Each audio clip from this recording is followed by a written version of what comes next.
자, 이제 저보고 이제 제일 많이 하는 얘기가 그거예요.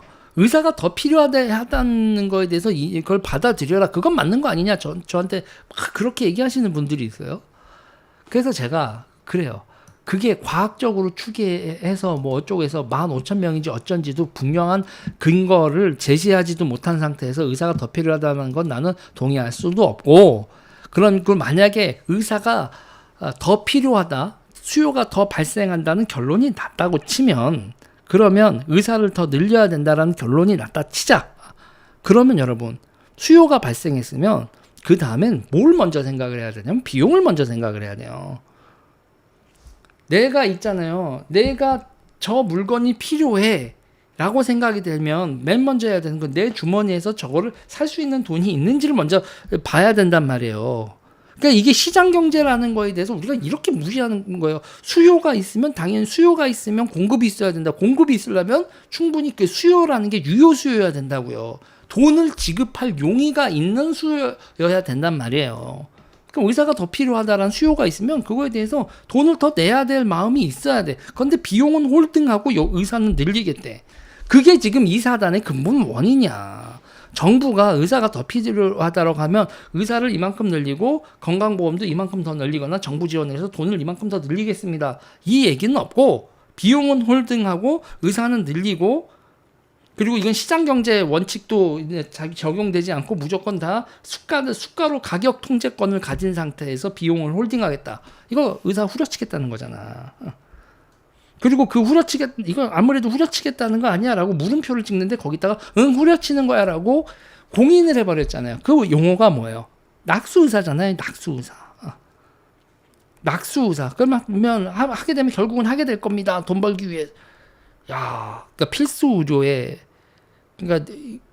의료에 하다하다 시장에서 낙오한 사람들은 다 필수 의료로 기어 들어올 수밖에 없습니다. 이딴 얘기를 하니까 결국은 비용은 홀딩하고 의사를 후려쳐서 수요를, 그러니까 공급을 늘리고 의사 공급은 늘리는데 수요에 맞춰서 공급을 국민들이 원하니까 하는데 돈은 내지 않겠다 이거거든. 이걸 누가 받아들여? 의사가 필요해. 근데 그 필요한 의사에 대해서 돈은 지불하지 않겠어. 비용 추계는 생략되고 의사가 필요해. 사람의 목숨이 중요한 거야. 그러니 의사를 늘려야 돼. 이런 얘기만 하고 있는 거 아니야. 그러면 교육은 어떻게 시킬 건데요? 2,000명 늘리면 교육은 어떻게 시킬 거고 교수는 어떻게 확보할 건데요? 그래서 물어볼게요. 내년에 학생들은 늘려야 되고 교수도 확보할 수 있다고 했는데 교수 확보하고 있어요? 지금 정부가 있잖아요. 정부가 교수를 확보하고 있지도 못하잖아. 실습실은 확보하고 있어. 카데반은 확보하고 있어. 교육에 필요한 그 어떤 준비도 되어 있지 않는데 그냥 필요하니까 그게 오르니까 늘릴 거야. 와, 세상 쉽게 사네. 그러니까 돈 없어서 사람이 죽으면 안 돼. 그건 당이죠. 돈 없어서는 그러면 그게 그런데 전요 여러분 그거예요. 돈 있어도 사람은 죽어. 돈 있어도 사람은 죽고, 그리고 돈 없어서 사람이 죽는다라는 이 당위를 가지고 어디까지가 선이라는 거에서 무한정한 이 당위로 얘기를 하면 그러면 답이 나오나. 그래서 현재 지금 이거는 여러분 있잖아요. 도덕으로 얘기를 하면은 도덕 얘기하는 사람들이 이긴다니까. 야, 이 유재일 나쁜 새끼야 이래버린다고. 돈 없어서 사람이 죽으면 안 된다는데 너는 국가 재정이 바닥이 나면 안 되는 건 안 되는 거로 받아들여야 된다는 거잖아. 저는 안 되면 안 되는 거로 받아들여야 된다는 얘기를 하고 있는 건데, 그래서 그게 지금 뭐냐면 그 영국에서 얘기 들었잖아요, 여러분. 영국에서 치통을 겪은데 이가 아픈데 이 치료하는데 6개월을 참으라는 거잖아요. 그래서 사람들이 그냥 자기가 뺀질이고 뽑아버리잖아, 자기 일을. 영국에서 벌어진 일이잖아요. 요번 선거에서 큰 이슈였잖아요. 돈이 없어서 사람이 죽어서는 안 된다라고 했더니 결국은 돈이 없어서 죽는 게 아니라 기다려다 죽고 아빠 뒤지겠는데 기다리라는 거 아니야. 그래서 이럴 거면 돈 많이 내도 좋으니까 사설 그걸 허용해줘. 그러니까 지금 사설 허용해주고 사람들 이발법으로 뭐 터키까지 가고 뭐 이렇게 다른 나라로 이렇게 가고 대머리 힘으로 터키 가고 뭐 이런 일이 벌어진다는데, 참. 아니 여러분 보세요. 지금 20세기에 우리나라뿐만 아니라 의료복지 그러니까 3인주의라는 것 자체가 지금 붕괴하는 게 이런 거예요. 계속 그거를 복지의 영역을 늘려나가면 당연히 여러분 모두 늘어야죠. 국가 재정도 늘어나가야 되죠. 그럼 국가 재정이 늘려면 어떻게 돼요? 세금을 늘려야 되죠. 그럼 세금을 늘려나가는데도 한계가 있죠. 그 사람들이 세금 내기 싫어서 막 빠져나가는 여러 가지 방법도 있고 그런 게 있잖아요. 그러다 보니까 걷는 세금과 내야 될 그 지출해야 될 거 사이에 불균형이 있더니 어느 순간 감당할 수 없는 수준으로 되면서 의료가 지금 복지가 의료 시스템 특히 복지 여러 시스템 중에서 연금 시스템도 사실상 붕괴의 수순으로 가는 거고 그리고 의료도 지금 붕괴 수준으로 가는 거예요. 그래서 지금 전 세계에서 가장 원초적인 대답이 나오고 있어요. 뭐냐? 기본적으로 복지가 아니라 자기 개인 책임이다. 자기가 의료에 대해서도 국가는 무한적인 책임을 주는 게 아니라 국가가 어느 정도 보조를 해주는 거고 개인이 스스로 해결해야 된다. 그거를 기본적으로 깔고 가야 된다는 거예요. 근데 이게 다들 지금 너무 익숙하지가 않다라는 게 황당한 거예요. 내가 앞으로 언제부터 이게 너무 당연한 거였지? 이렇게 되는 거죠. 그리고 지금 상태에서 대한민국 사람들은 절대로 이 새로운 상황에 적응 못할 거라고 봐요, 저는. 왜 적응 못한 거냐? 현실을 받아들이지 않고요. 뭐를 할 거냐? 죽일 놈 찾을 거예요. 유재일 저 개새끼 나쁜 새끼. 응? 돈보단 생명이 중요하지 이 새끼들. 그 보건의료 슬로건이죠. 돈보다 생명이 중요하지 이놈아. 기다리다 이거 기다리는 문제 어떻게 할게요? 응급실 이렇게 된 거 어떻게 할게요? 그거는 말이야 전공의 새끼들이 나쁜 놈이지. 응? 이렇게 지금 나쁜 놈 찾잖아요. 돌을 던져라. 문제를 국가 공무원이라는 인간이 문제를 해결할 생각을 하지 않고 자기가 터트린 문제인데 돌을 던져라. 나 말고 저 새끼한테 돌을 던져라. 그러면 문제가 해결이 돼요? 면피가 되는 거지. 사상이 생길 거예요, 여러분. 죽일 놈 찾는 사상. 그 죽일 놈 찾는 사상은 여러분 뭐로 갑옷을 입느냐? 도덕이라는 갑옷을 입을 거라고요. 의료 서비스를 개선하는 방향이 아니라 모두가 위선자가 돼서 악인에게 돌을 던지는 이 조선식 멍석말이 이게 시작될 거란 말이에요. 다 옳은 얘기를 하죠. 다 옳은 얘기를 할 거예요. 말로만 보면 도덕적인 얘기. 돈 없어서 사람이 죽으면 안 돼. 생명이 먼저야. 이건 다 옳은 얘기를 하면서 누군가를 악인을 만져서 돌을 던지고 결국은 모두가 다 똑같이 개판 수준 낮은 서비스를 받는. 그걸 우리가 뭐라고 불러요? 아수라라고 부르지. 그래서 제가 그래요. 문화대혁명이 이랬을 거고 종교가 지배한 중세 유럽이 이랬을 거고 조선이 이랬을 거다. 그래서 서비스 공급이 없었을 거다. 이제 복지와 관련돼서 냉정히 이런 말을 할 때가 됐어요. 국가보험으로 여기까지 치료가 가능하고 그 이상은 자부담이다. 그 이상은 자부담이라는 걸 명백히 선을 그을 때가 됐다고요.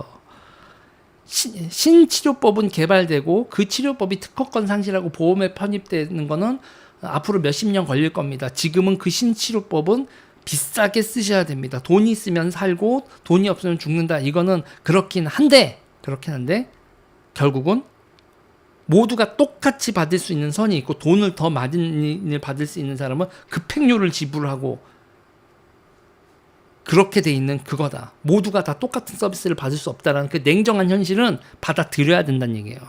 그리고 그렇게 냉정하게 차등이 됐을 때 누군가의 급행료를 지불한 그 돈이 내가 서비스를 받는데 도움이 될 수 있는 상호 부조의 개념으로 만들어야지. 지금은 모두가 돈 있어도 죽고 돈 없어도 죽는, 모두가 또 똑같이 하향 평준화를 해버리는. 지금 여러분 돈 있는 사람도 치료 못 받아요. 우리나라는 수가를 똑같이 해놓기 때문에 은행에 그 병원에 엄청나게 기부금을 내서 뭐 그 정도가 되지 않는 이상 돈을 앵간히 가져가지고요, 그냥 가난한 사람이나 부자나 다 똑같이 의료 위기에 노출이 되고 똑같이 죽는 꼬라지로 지금 한국 의료 시스템이 현재는 지금 이거 고치지 않은 현재는 지금 그렇거든요. 그러니까 여러분 있잖아요.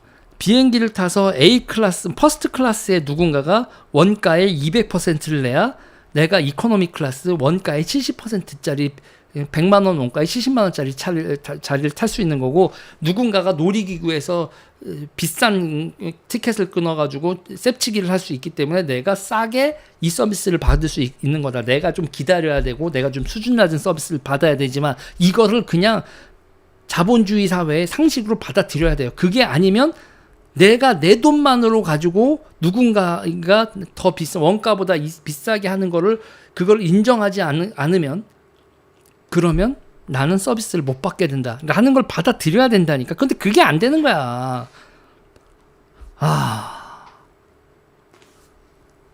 그리고 지금 상태에서 우리나라가 이렇게 사회주의 시스템이나 모두가 다 싼 값에 의료 서비스를 받을 수 있었던 이 비용 면에서 결국 비용이란 거예요.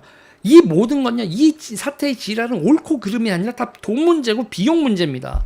그리고 이 비용, 이 시스템의 비용을 떠안고 있었던 사람들이 전공이었다라는 거예요. 자기 사람의 한 사람의 그거를 숫자로 정확히 뽑아낼 수는 없겠지만 환자가 적게 내는 그 돈에 맞춰서 간호사, 그리고 의사, 그리고 행정직, 기타 등등이 다 어느 정도 그 가져갈 수 있는 돈을 받아가면서 그래도 이 시스템이 유지될 수 있었던 가장 싼 비용을 맞출 수 있는 가장 핵심적인 요소가 전공이었었다는 거예요. 노동량 많고 최저임금 이하로 일하고 그 많은 일하고 그 전공의가 빠져나가니까 대한민국의 의료 시스템이 비용이 감당이 안 되고 퍼포먼스가 답이 안 나오는 상황으로 빠진 거죠. 그러니까 절대 쉽지 않은 길이 시작된 거다. 그래서 저는 그래요. 개혁의 시작이 카르텔 때려잡는, 그러니까 지금 뭐냐면 앞으로 대한민국 개혁은요, 여러분, 욕망을 억제하고 욕망을 단죄하는 것에서 시작되는 게 아니라 욕망을 인정하는 것에서부터 시작될 겁니다. 인간의 욕망을 인정하는 것으로부터 개혁이 시작돼야지 누군가를 단죄하겠어라는 이런 도덕적으로 접근을 하면 나라가 더 개판이 날 거다. 욕망을 인정해야 되고요. 그 다음에 사람의 사람의 입장을 이해해야 돼요. 그리고 그 사람이 가지고 있는 협상 카드가 있을 거예요. 정말 냉정해야 되는 겁니다, 여러분. 협상 카드가 있을 거고, 내가 가지고 있는, 국민이 가지고 있는, 의료 수요자가 가지고 있는 카드, 그리고 의사가 가지고 있는 카드, 정부가 있는 카드, 다 협상 카드가 있을 거예요. 그 협상 카드가 오고 가면서 결국 각자가 원하는 만큼은 아니지만 곰곰이 생각해보면 셋 다 이득인 균형점. 그래서 우리가 여러분 파레토 합리성이란 걸 정말 중요시하는데, 이 파레토 합리성을 제대로 교과 과정에서 가르치지도 않아요. 모두가 이익이지, 그러니까 원하는 만큼은 아니지만 합리성으로 모두가 이익인, 똑같이 균등하게 100개를 33개, 33개, 34개로 나눠 갖는 건 아니지만 그래도 누군가가 50개를 나눠 갖고 누군가가 40개를 가져가고 내가 10개까지 밖에 못 가져가지만 그래도 판이 깨졌을 땐 내가 아무것도 가져가지 않고 내가 10개를 받았으니까 이건 나한테 이득이다. 판을 깨지 않고 계약을 하는 게 이득이다. 상호 협조 부조를 했을 때 서플러스가 내는 거를 갈라먹는 거에서 불평등일지언정 협력하면 서플러스가 난다. 그 상태에서의 파레토 균형점이 형성된다라는 그 합리성, 그게 없이 모두 다 이상한 결과적 평등, 이런 식으로 가면 자본주의, 시장경제, 여러분 성립 안 됩니다. 시장경제라는 건 아주 기본적으로 여러분, 내가 사과와 배를 가지고 있고 저쪽이 바나나와 뭐 당근을 가지고 있을 때 내가 많이 가지고 있었던 거를 이렇게 하나를 저쪽에 주고 저쪽에 나한테 교환하고, 그래서 서로가 4가지 과일을 양쪽이 저쪽 2개 이쪽 2개에서 서로가 4개를 가지고 있을 때 만족도가 더 커진다.